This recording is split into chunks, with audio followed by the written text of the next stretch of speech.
رضی اللہ تعالیٰ عنہ کو زوجہ کہنے لگی ٹوپی آ گئی ہے. ٹوپی آئی ہے تو سمجھ لو فتح بھی آ گئی ہے. حضرت خالد بن ولید نے ٹوپی پہنی، اتنی دیر میں حضرت ابو عبیدہ بن جراح بھی آ گئے. کہنے لگے تگڑے رہنا، پہنچ گئے ہیں. تو حضرت خالد بن ولید کہنے لگے نام بھی پہنچتے تو خیر تھی، اب مصطفیٰ کے بال مبارک پہنچ گئے، اب حضور کے منہ مبارک. او بھائیو یہ تبرک حضور جہاں رکے. صحیح بخاری، صحیح بخاری، صحیح بخاری حوالہ میرے ذمے. تو مسجد نبی کی دیوار نہیں نہ چومنے دیتا، تو حضرت حلیمہ کے گھر کا بوسہ نہیں نہ لینے دیتا. صحیح بخاری. حضرت عبداللہ ابن عمر مدینے کے مفتی، جنہیں میرے نبی پاک نے فرمایا راجل صالح، یہ نیک آدمی ہے. وہ جب جاتے تھے نا بیت اللہ شریف مکہ معظمہ، تو وہ جگہ ڈھونڈ ڈھونڈ کے نماز پڑھتے تھے جہاں میرے نبی نے نماز پڑھی ہے. سارا بیت اللہ حرم نہیں، لیکن وہ جگہ ڈھونڈ ڈھونڈ کے جہاں میرے رسول نے نماز پڑھی ہے، حضور نے جہاں نماز پڑھی. بھائیو اگر حضور علیہ السلام کے قدموں کی مٹی سے پیار ہوگا تبھی تو مصطفیٰ سے ہوگا. لیکن یہاں یہ ظلم ہے امت کے ساتھ، یہ زیادتی ہے. میں کہتا ہوں کہ یہاں ہمیں بتاؤ ان حدیثوں کا کیا ترجمہ کریں، قرآن مجید کی ان آیات کا کیا ترجمہ. حضرت ام سلمہ حضور کی زوجہ ہیں، بخاری مسلم. ان کے پاس حضور کا ایک بال مبارک تھا، چاندی کی ڈیبیا میں بند کر کے رکھا ہوا تھا. جو لا علاج مریض ہوتا وہ حضرت ام سلمہ کے پاس لایا جاتا. وہ کہتی پیالے میں تھوڑا پانی لاؤ. پیالے میں پانی آتا تو وہ منہ مبارک کو پیالے میں ذرا بھگو دیتی، کہتی لو پی لو، اللہ شفا عطا کر دے گا.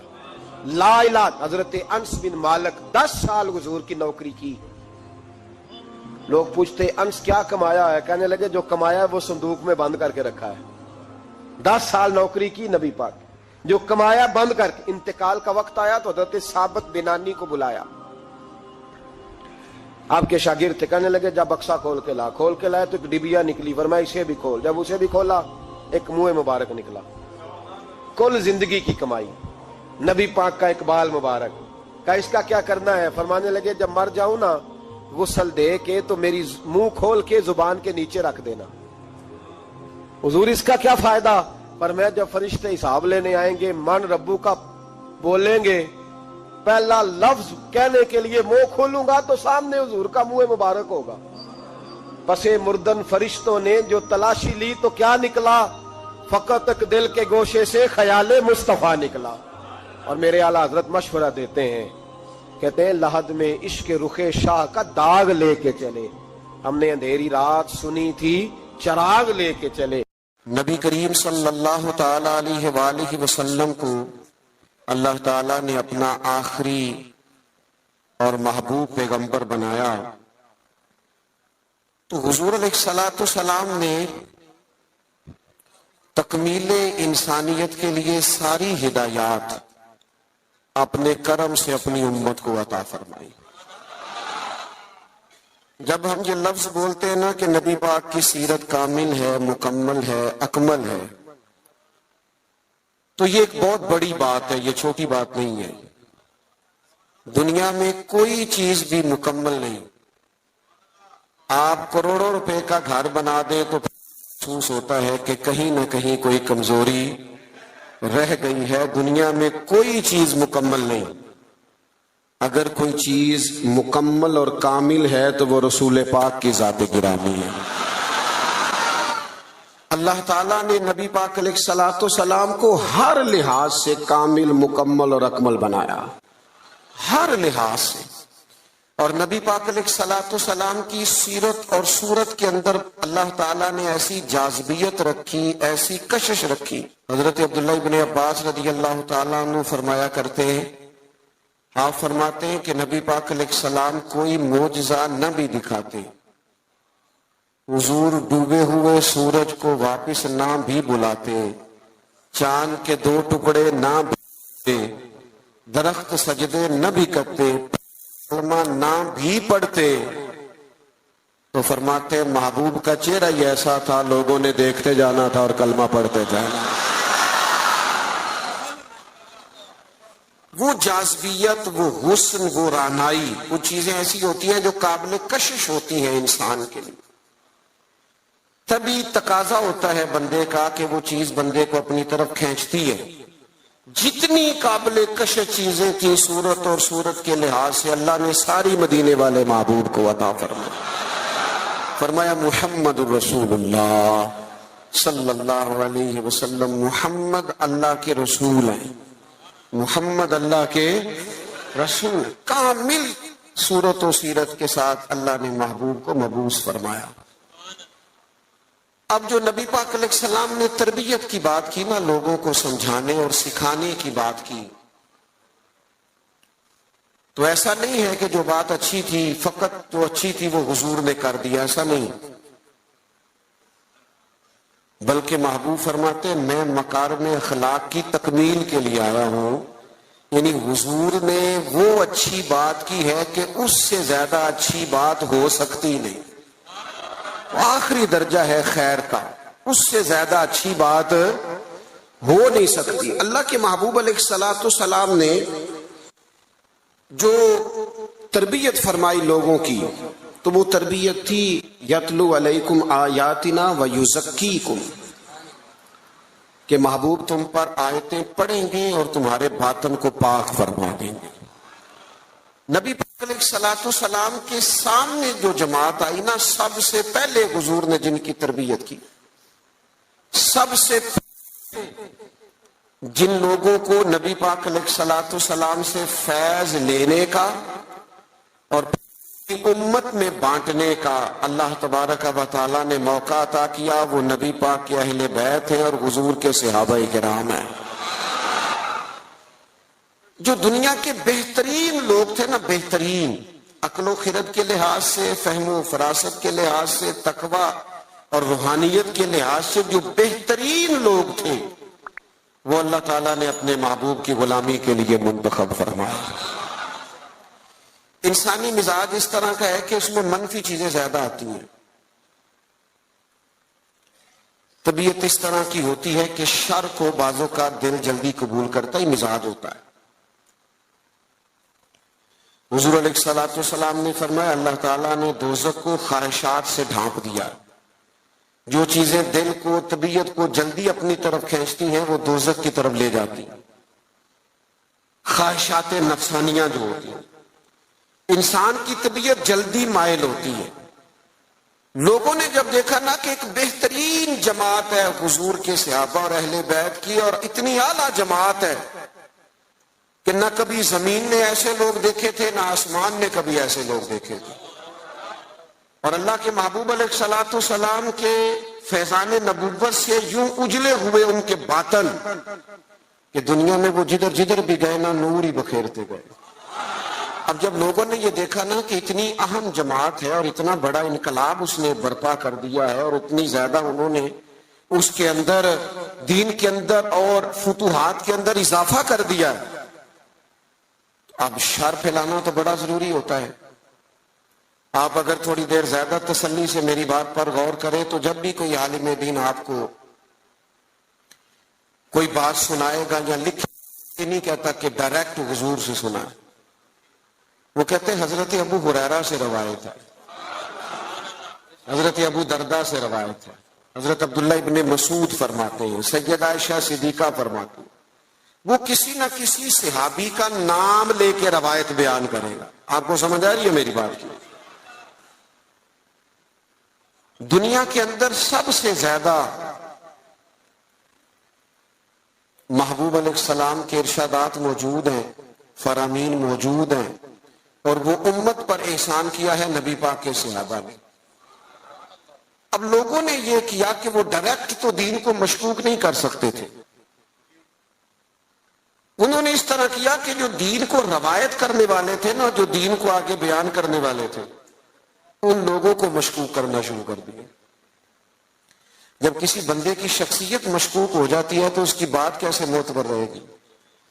لوگوں نے چال یہ چلی، زیادتی یہ کی دین کے ساتھ کہ صحابہ اور اہل بیت کی لڑائیاں ثابت کرنی شروع کر دی، معاذ اللہ عداوتیں ثابت کرنی شروع کر دی، اور ان لوگوں کو مشکوک کرنا شروع کر دیا، تاکہ اب ظاہر ہے جب ایک شخص ہی مشکوک ہو جائے گا تو اس کی بیان کردہ بات کیسے ٹھیک رہے۔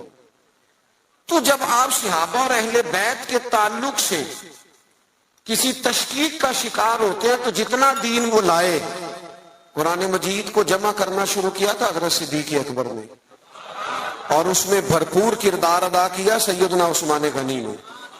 تو جب آپ ان لوگوں کو ہی مشکوک کر دیں گے تو جو کام انہوں نے کیے وہ کیسے معتبر رہیں گے؟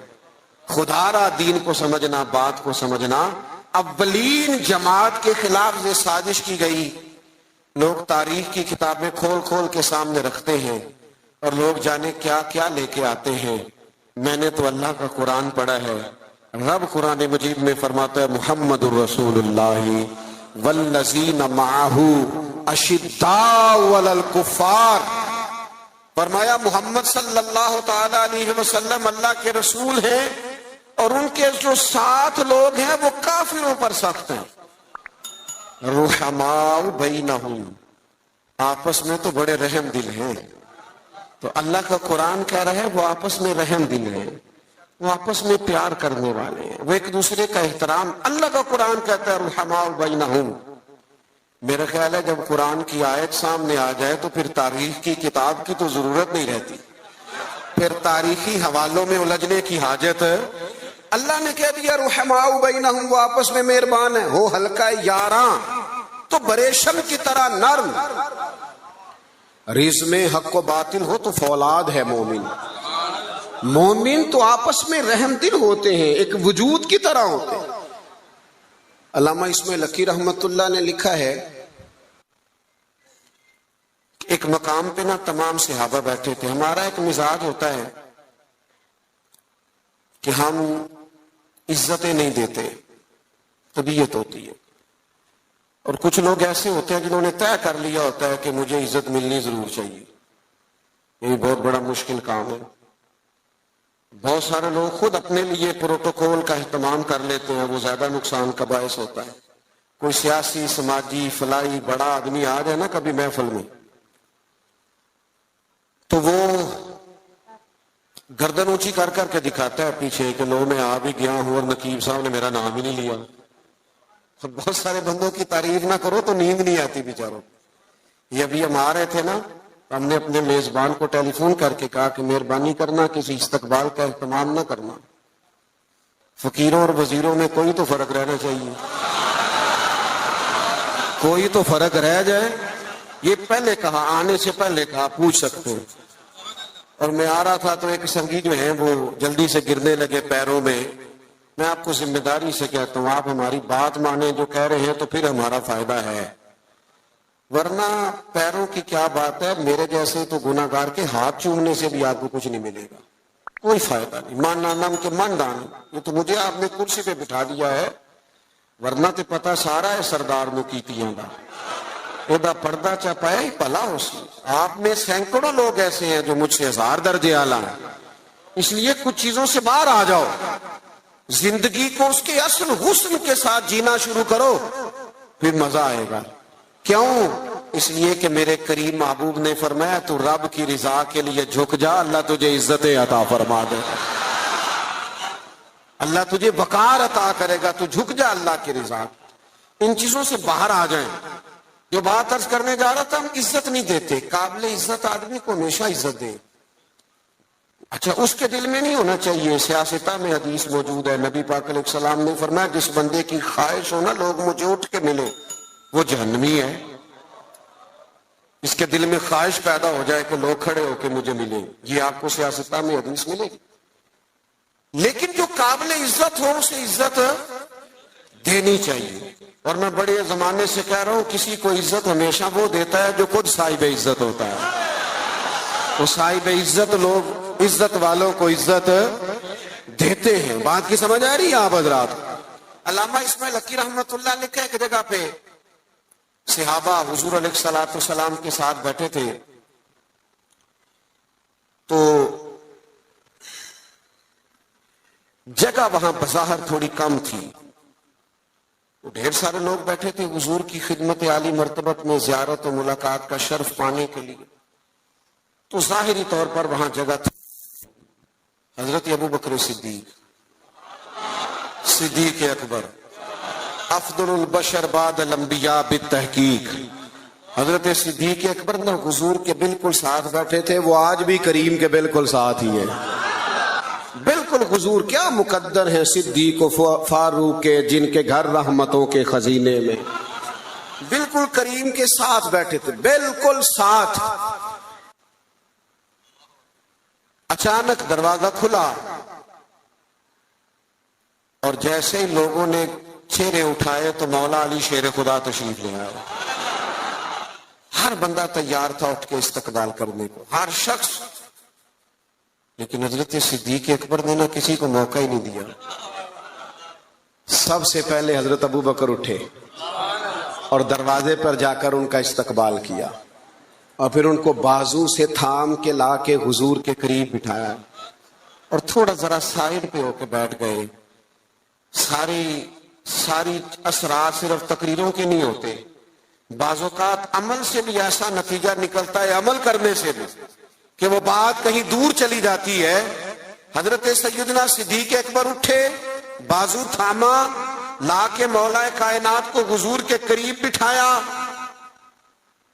کسی نے تبصرہ نہیں کیا، محفل کا رنگ ہی بدل گیا، لوگوں کے ذہنوں میں تصور بدل گئے۔ جب کیفیت اور ہو گئی تو اور کیا تبصرہ کوئی کرتا۔ میرے کریم بولے اور حضور فرمانے لگے، دیکھا تم نے میرے ابو بکر نے کیا کیا ہے؟ تم نے غور کیا میرے صدیق نے کیا کیا ہے؟ پھر حضور فرمانے لگے، عزت والا ہی کسی کی عزت کو پہچانا کرتا ہے۔ اہل فضل، ہمیشہ ہمارا نا دور آ گیا ہے حقوق مانگنے کا، ہر آدمی حقوق مانگ رہا، اور ہر محکمے کے الگ الگ حقوق ہیں، اور ہر بندہ شکوہ کر رہا ہے۔ کئی دفعہ مجھے کمزور لگتے ہیں وہ لوگ جو اس طرح شکوے کرتے ہیں۔ ایک جگہ میں دستار فضیلت کے اجتماع میں حاضر تھا تو وہاں ایک صاحب نے بڑے درد سے بات کی کہ لوگ علماء طلباء کی عزت نہیں کرتے، وہ وقار نہیں دیتے۔ میں نے کہا ٹھیک ہے، آپ کی بات بڑی حد تک یہ مسئلہ ٹھیک ہے، لیکن اس کا اظہار کبھی بھی کمزوری کے ساتھ نہ کریں، کبھی سہم کے ڈر کے پیچھے ہٹ کے یہ بات نہ کریں۔ آپ کو کیا ضرورت پڑی ہے اتنا جھوک کے یہ بات کرنے کی؟ آپ تو وہ جماعت ہیں، طالب علم علماء تو وہ جماعت ہے کہ یہ پہلے دن گھر سے نکلتا ہے، ابھی اس نے ایک سپارہ بھی نہیں پڑھا، الف با تا سا بھی نہیں پڑھا، ابھی گھر سے نکلا ہے کہ اللہ کے فرشتوں نے اس کے پیروں کے نیچے بھی دیے۔ تو تمہیں رب رسول کی بارگاہ سے اتنا احساس مل رہا ہے، تو ادھر ادھر کیوں دیکھ رہا ہے؟ یہ کچی بات ہے، کمزور مزدور آدمی نا، کئی دفعہ بعض لوگ ملنے آتے ہیں تو کہتے ہیں آپ کیا کام کرتے ہیں؟ کہتے ہیں جی حضرت صاحب، پیر صاحب، میں نا جی مزدور ہوں۔ میں کہتا ہوں یہ آپ نے جھک جھک کے بات کیوں کی؟ سر جھکا کے آپ نے بات کی میں مزدور ہوں، اس کا کیا معنی ہوا؟ سر جھکا کے وہ بات کرے جس نے کرپشن کی ہے، جس نے مال لوٹا ہے، جو کسی کے پیسوں پہ پلتا ہے۔ تو محنت کر کے دو ہاتھوں سے کما کے کھاتا ہے، تو سار اٹھا کے جیا کر۔ اللہ کے محبوب علیہ الصلوۃ والسلام نے فرمایا سب سے بہترین روزی وہ ہے جو بندہ اپنے دو ہاتھوں سے محنت کر کے کما کے کھاتا ہے۔ اور ساتھ مثال بھی حضور نے فرمایا، حضرت داؤد علیہ السلام اپنے ہاتھوں سے محنت کر کے کما کے کھایا کرتے۔ گردن کو جھکا دیتا ہے خیرات کا پتھر، جہاں میں مانگنے والوں کے سر کبھی اونچے نہیں ہوتے۔ تو صحابہ کرام علیہم رضوان کا یہ مزاج رہا کہ آپس میں ایک دوسرے کو عزت دے۔ دوسری بات یہ تھی کہ ان کی زندگیوں میں جو پہلو آپ کو بڑا غالب نظر آئے گا نا، وہ پہلو ہے ان کے مزاجوں کی طبی سادگی۔ سادہ طرز زندگی نا آسان بڑا ہوتا ہے، اور یہ جو طرز زندگی ہوتا ہے نا تھوڑا سا دنیا سے ہٹ کے، یہ مشکل ہوتا ہے۔ یعنی جو بندہ ابھی آ گیا نا چارہ کاٹتا ہوا وضو کر کے چینج کر کے مسجد میں، وہ جہاں بھی جگہ مل جائے خیر ہے، اسے ٹینشن کوئی نہیں۔ اور جس بچے نے 4-5 ہزار دے کے بال سیدھے کرائے ہوئے نا، وہ پریشان بھی بڑا ہے کہ میں نے اتنا خرچہ کر دیا، کوئی دیکھ ہی نہیں رہا میری طرف۔ یہ سادہ طرز زندگی بڑا آسان ہوتا ہے، بڑا۔ حضرت مولا علی شیر خدا رضی اللہ تعالیٰ عنہ کوفے کی جامع مسجد کے باہر کھڑے ہو کے فرما رہے، یہ حقیقتیں آپ کو پتہ ہے مسائل کتنے بڑھ گئے ہیں ملک کے اندر۔ غریبی کتنی جڑیں پکڑ کے لوگ پیٹرول پہ بحث کرتے ہیں. پیٹرول پہ بحث وہ لوگ کرتے ہیں جن کی گاڑیاں بڑی ہیں. بڑے لوگ بڑی گاڑیوں والے وہ پیٹرول پہ بحث کرتے ہیں. چھوٹا غریب آدمی پیٹرول پہ بحث نہیں کرتا, اس کا پیٹرول سے لینا دینا کچھ نہیں. وہ تو اس بات پہ بحث کرتا ہے کہ یار بس کا کرایہ فی سواری 5 روپے بڑھ گیا ہے, روز دکان پہ جانا ہوتا ہے. اس کا تعلق اور چیز سے ہے. اللہ کرے آپ کو سمجھ آئے میری بات. یہ 15-20% طبقہ ہوتا ہے جو بڑی بڑی باتیں کرتا ہے اکانومی کی اور فلاں فلاں فلاں. آپ لمبی بات کر رہے ہیں. یہاں تو مسئلہ اس بندے کا ہے جس نے صبح روز 25 روپے جانے کے دینے ہیں, 25 روپے اس پر بوجھ بڑھتا ہے, اس کا بجٹ متاثر ہوتا ہے, اس کو دشواری ہوتی ہے. تکلیف اس گھر میں ہوتی ہے جس میں رات کو بیوی اپنے شوہر سے کہتی ہے کہ میرا دل نہیں کرتا آپ کو تکلیف دوں, اور صبح جب بچوں نے جانا ہے نا اسکول, کالج, مدرسہ, تو ان کے پراٹھے پکانے کے لیے گھی کوئی نہیں میرے پاس. تو مہربانی سب روگاں دا روگ محمد جس کا نام غریبی, کانڈ ولا کے لنگ جاندے نہیں دوست یار قریبی. یہ سب سے بڑا دکھ ہے. اس ملک میں یہ کس طرح آسان ہو سکتا ہے جب ملک کے اندر سادہ طرز زندگی کو فروغ دیا جائے. سادہ طرز زندگی. جب ایک آدمی بہت موج میں وقت گزار رہا ہے, ایک تکلیف میں وقت گزار رہا ہے, تو کیسے معاملہ ٹھیک ہوگا؟ حضرت مولا علی شیر خدا کرم اللہ تعالی وجہہ الکریم کوفہ مسجد کے باہر کھڑے تھے اس حال میں کہ وہ امیر المومنین ہیں, اور ہاتھ میں زرہ پکڑی تھی. اور یہ بات وہ کسی مظلومانہ انداز میں نہیں کر رہے تھے, کسی پریشانی کے عالم میں نہیں کر رہے تھے. جیسے بندہ غریب ہو تو اس کی آنکھوں سے غربت چھلکتی ہے, معاذ اللہ یہ رنگ نہیں تھا. بلکہ وہ باہر کھڑے ہیں اور بڑے وقار کے ساتھ کہہ رہے ہیں یار یہ میری زرہ کو بندہ خرید لے, میرا طعم زیادہ پرانا ہو گیا ہے, اگر نئے خریدنے کے پیسے ہوتے تو میں زرہ نہ بیچتا. یہ کو بندہ لے لے مجھ سے, یہ لے لے. سادہ طرز زندگی, یہ سمجھے, یہ صحابہ اور اہل بیت کی شان ہے. آپ کو پتا ہے نبی پاک علیہ السلام نے اپنی اولاد کے لیے دعا مانگی ہے, اے اللہ میری اولاد کو نا بقدر ضرورت روزی دینا. اور حضور دعا مانگتے تھے اے اللہ ایک دن پیٹ بھر کے روٹی دینا اور ایک دن کا فاقہ دینا. ایک دن کا فاقہ بھی حضور نے مانگا ہے. میرا میٹھا کھانا ہی سنت نہیں, فاقہ کرنا بھی سنت ہے. اس پر بھی توجہ کریں.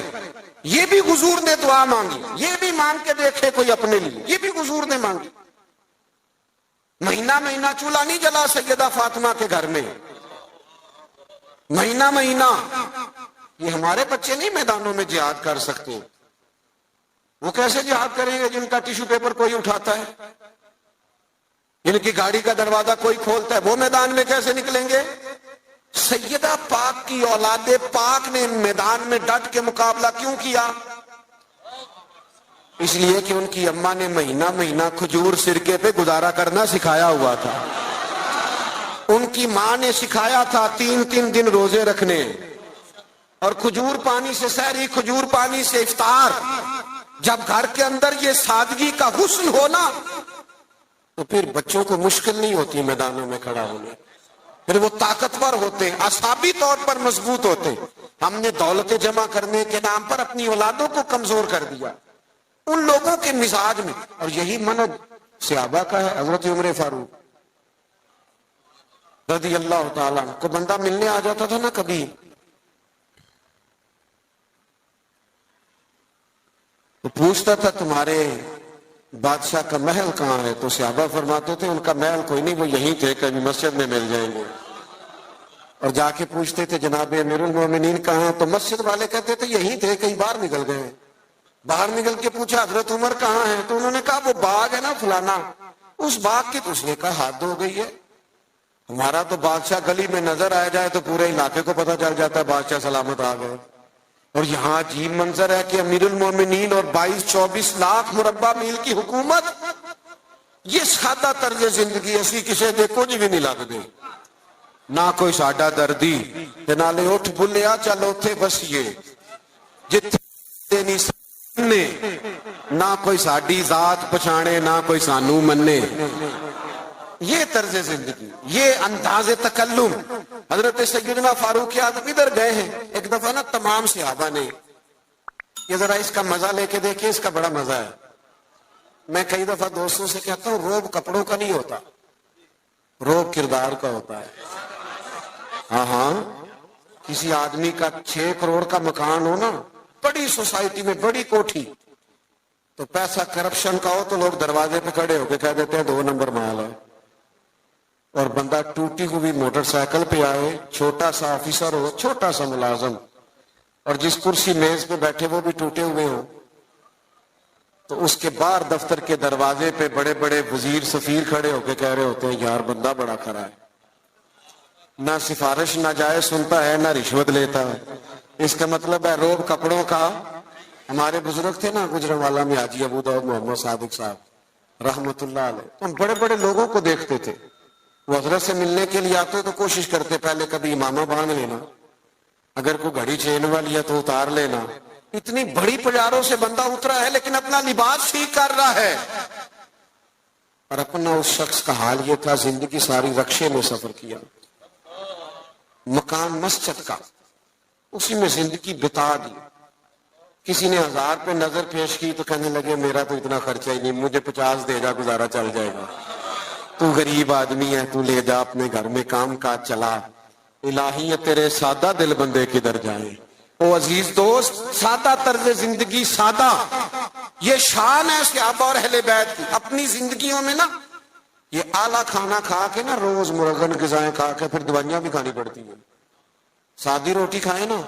میں نے اپنے ابا جی سے ایک دن پوچھا، میں نے کہا کھانے میں کیا پسند ہے؟ کہنے لگے پتر جی بھوک لگی ہوئے تے اچار دا بھی بڑا ہی مزہ ہے تے چٹنی دا بھی بڑا ہی سواد ہے تے جے نہ لگی ہوئے تے پھر نخرے، یہ نہیں کھانا یہ نہیں کھانا. بھوک لگ جائے تو پھر سارا کچھ کھانے میں مزہ آتا ہے. حضرت عمر فاروق کو نا میٹنگ کر کے صحابہ نے میٹنگ کر کے کہا، باقاعدہ میٹنگ ہوئی کہ جناب عمر سے کہنا ہے حضرت صدیق اکبر رضی اللہ تعالیٰ عنہ کے دور مبارک تک اتنی وسعت نہیں تھی، اب تو اللہ نے بڑی وسعت کر دی ہے.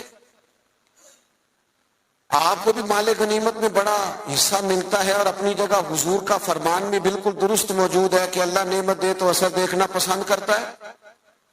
آپ کا کرتا کوئی پرانا پھٹا ہوا، اتنے پیبند ہیں کہ اب پیبند لگنے کی بھی جگہ نہیں. عمر سے کہنا کرتا نیا لے لیں. سب نے کہا بالکل کہنا چاہیے یار، بڑے بڑے وزیر ملنے آتے ہیں، بڑے بڑے ملکوں کے سفیر آتے ہیں، تو عمر سے کہنا ہے. سب کہنے لگے کہنا چاہیے کہنا چاہیے. ایک صحابی بولنے کہنے لگے چلو پھر اس بندے کا نام بھی بتاؤ جو عمر سے بات کرے گا. بندہ ایک چنو نا جو سیدنا عمر سے، ان کے روب کے سامنے کوئی بات کرے گا. ایک صحابی کہنے لگے ہے نا ایک بندہ جن کی بات نہیں ٹالیں گے. کہا وہ کون ہے؟ کہنے لگے مولا علی شیر خدا، ان کی بات نہیں ٹالی جائے. حضرت علی سے گزارش کی آپ مہربانی کریں. حضرت عمر سے کہیں. جناب علی کہنے لگے بات تمہاری ٹھیک ہے، کرتا نیا لینا بھی چاہیے، اور اللہ نعمت دے تو اثر دیکھنا پسند کرتا ہے، اور عمر سے کہنا بھی چاہیے، اور یہ بھی ٹھیک ہے، میں کہوں گا تو عمر مان لیں گے. لیکن چونکہ میں ہم راز ہوں، میں طبیعت جانتا ہوں، میں کہوں گا تو مان لیں گے، پر یہ والی بات میں نے بھی کوئی نہیں کرنی. کوئی اور کہو تو کرا دیتا ہوں، یہ والی نہیں میں نے کرنی. کہا پھر کوئی رستہ ہی بتا دیں. تو حضرت علی کے پاس رستے تو سارے ہیں نا، جانتے تو سارے ہیں نا. وہ باب مدینہ العلم ہے. حضرت مولا علی کہنے لگے رستہ ہے نا، سیدہ عائشہ صدیقہ وہ ماں ہے نا مومنوں کی، تو ماں کی بات ٹالی نہیں جا سکتی. ماں تو ماں ہوتی ہے. سیدہ عائشہ صدیقہ رضی اللہ تعالیٰ عنہ سے کہا آپ کہیے. تو سیدہ فرمانے لگی ٹھیک ہے. فوراً حکم دیا جناب عمر آئے. انہوں نے بھی چند منٹ بھی نہیں لیے، فوراً حاضر ہوئے. ہر جگہ پہ نا بحث نہیں کرنی چاہیے، کچھ جگہ غلامی بھی کرنی چاہیے، چپ کر کے بھی مان لینی چاہیے. سانو قید سجن دا گہنا ہے، وہ جنج رکھے اونج رہنا ہے، کبھی مان لینا چاہیے چپ کر. حضرت عمر دوڑے گئے، اماں جی میں حاضر ہوں. کہا امیر المومنین نے ایک بات کر لی، آپ حکم کریں. فرمانے لگی لوگوں کا خیال ہے کہ بڑے لوگوں کو آپ سے ملنا ہوتا ہے، اور آپ کا کرتا وہی پرانا اللہ نے وسعت دی ہے مسلمانوں کو، آپ کے حصے میں بھی مال غنیمت میں سے حصہ آتا ہے، پر آپ گھر سے نکلتے ہیں اور مسجد سے نکلتے ہیں اور گھر جانے تک سارا تقسیم کر دیتے ہیں۔ ایک کرتا لے لے، کیا حرج ہے؟ کوئی بات نہیں، کوئی تفصیل نہیں، کچھ نہیں۔ حضرت عمر چپ کر گئے، کہنے لگے اماں جی آپ کا حکم آ گیا، شام سے پہلے پہلے لے لوں گا۔ ہاں ہاں، سانو قید سجن دا کہنا ہے، وہ جنج رکھے ایسا اونج رہنا، یہ حضور کی نسبت ہے، اس کا اکرام ہے۔ میں شام سے پہلے لے لوں گا، لیکن اگر آپ اجازت دیں تو ایک بات کر لوں چھوٹی سی۔ سیدہ کہنے لگی عمر کر لے، تو جناب عمر بات کرنے سے پہلے رو پڑے، کہنے لگے اماں جی یہ جو کرتا میں نے پہنا ہے نا، میں حضور کے زمانے میں بھی اسی طرح رہتا تھا۔ ابو بکر صدیق جب مجھے مشوروں کے لیے بلاتے تھے تو اسی طرح پیبند والے کرتوں میں جایا کرتا تھا۔ آپ حکم کریں گی تو شام سے پہلے پہلے لے لوں گا، لیکن میں اسی طرح رہتا تھا، اس طرز زندگی میں مجھے قرار ہے۔ تھوڑی دیر سناٹا چھا گیا، جواب کوئی نہ آیا۔ جب جناب عمر نے توجہ کی تو سیدہ عائشہ کے رونے کی آواز آ رہی۔ تھوڑی دیر کے بعد فرمانے لگی عمر جو صحابہ نے کہا وہ بھی ٹھیک تھا، لیکن جو آپ کہہ رہے ہیں وہ تو بالکل ہی ٹھیک ہے۔ آپ اپنے حساب سے جیئیں، ایک تو آپس میں محبت احترام، اور دوسرا طرز زندگی سادہ، اور تیسرا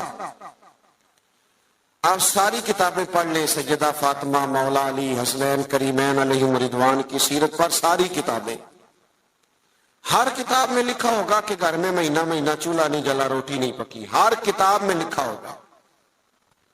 لیکن مزے کی بات یہ ہے جس نے یہ لکھا ہے نا مہینہ مہینہ چولہا نہیں جلتا تھا، اس نے 2 صفحے چھوڑ کے یہ بھی سبھی نے لکھا ہے کہ گھر میں مہینہ مہینہ چولہا نہیں جلتا تھا، پر جو دروازے پہ آتا تھا اسے جھولی بھر کے عطا فرماتے تھے۔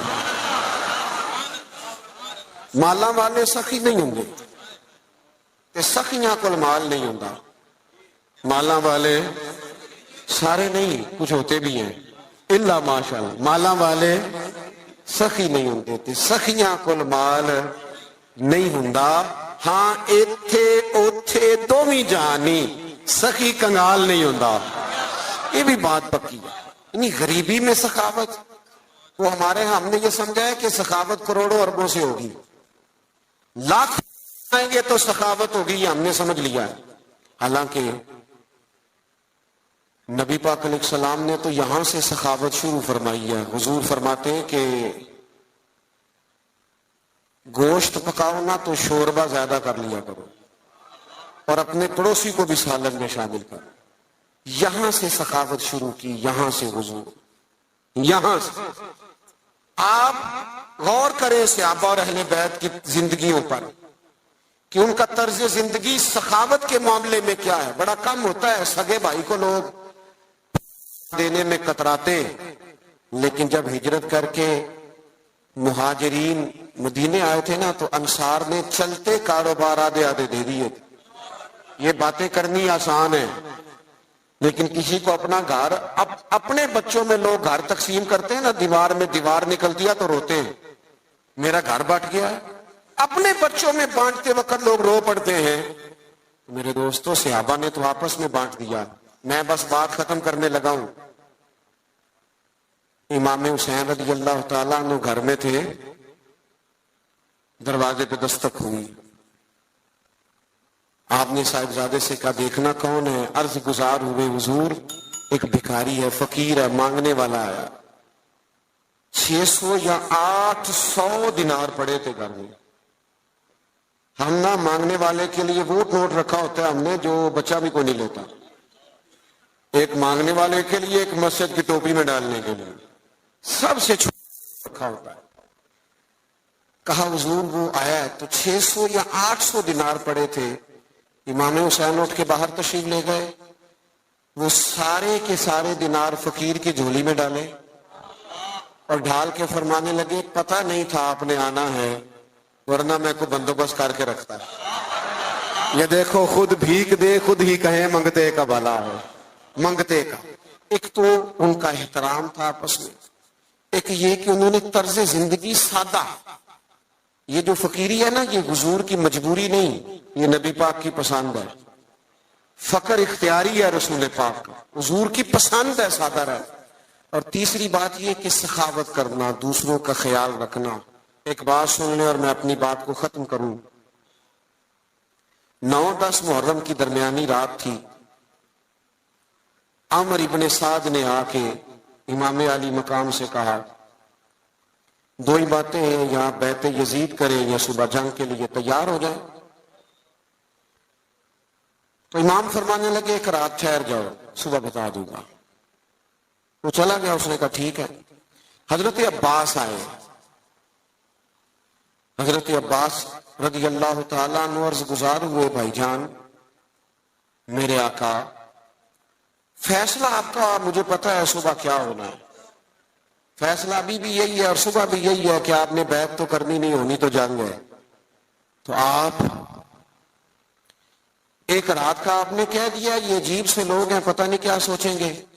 تو امام حسین فرمانے لگے، عباس تیرا کیا خیال ہے؟ میں نے سوچنے کے لیے ٹائم لیا. کہ حضور پھر کس لیے لیا ہے؟ فرمانے لگے عباس، یہ جملہ یاد رکھنا. کہنے لگے عباس تجھے پتہ ہے نا کہ حسین کو سجدوں سے بڑا پیار ہے، سجدوں سے پیار ہے. فرمایا ایک رات اس لیے لی ہے کہ ذرا رج رج کے اپنے رب کو سجدہ تو کر لیں. تو 4 باتیں آج کی نشست میں. ایک تو ان کا احترام، قرآن نے کہہ دیا رحماء بینہم. اور دوسری بات یہ کہ ان سے زندگی گزارنا سیکھیں، سادہ ہو جائیں. اور تیسری بات یہ کہ اپنے بھائیوں کا یہ غریب جو ہوتے ہیں نا، یہ سیانے نہیں ہوتے، کیونکہ سیانے ہونے کے لیے بھی پیسوں کی ضرورت ہوتی ہے. جدے گھر دانے وہ دے، غریب سیانے نہیں ہوتے. اس لیے غریبوں کے لوگ شکوے بھی زیادہ کرتے ہیں. سیانے کیوں نہیں ہوتے؟ آپ نہیں سیانے پھر بھی پیار کریں، ان سے محبت کریں، ان کے حق میں اپنے دلوں کو نرم کریں. اور تیسری بات یہ کہ اپنے دوستوں کو، اپنے رشتہ داروں کو ضرور صلہ رحمی سے نوازیں. اور چوتھی بات یہ کہ سجدے کا، عبادت کا ذوق پیدا کریں. اچھا نہیں لگتا بزم میں تیزی سے آنا اور چلے جانا، لیکن ہم مجبور لوگ ہیں. ہم ایک جگہ پہنچ رہے ہوتے ہیں تو دوسری جگہ سے فون آ رہے ہوتے ہیں. وہ یہ بھی نہیں پوچھتے نکلے ہو کہ نہیں، وہ پوچھتے ہیں پہنچے کتنے ہو. تو یہ اسی محبت میں یہ ٹائم سیٹ ہو گیا تھا. پروگرام آگے چلے گا نا، محفل ابھی چلے گی نا محفل. سید صاحب قبلہ موجود ہے. ایک بات اپنے ذہن میں اچھی طرح رکھیں، محفلیں سرکار کی ہیں، بندے آتے جاتے رہتے ہیں. میں دیانتداری سے کہہ رہا ہوں آپ کو، اور پہلے بھی کہہ چکا ہوں، پھر کہتا ہوں، ہم نظریات کے قائل ہیں، شخصیات کے قائل ہیں. قطعاً محفل کا ماحول آپ خراب نہ کریں.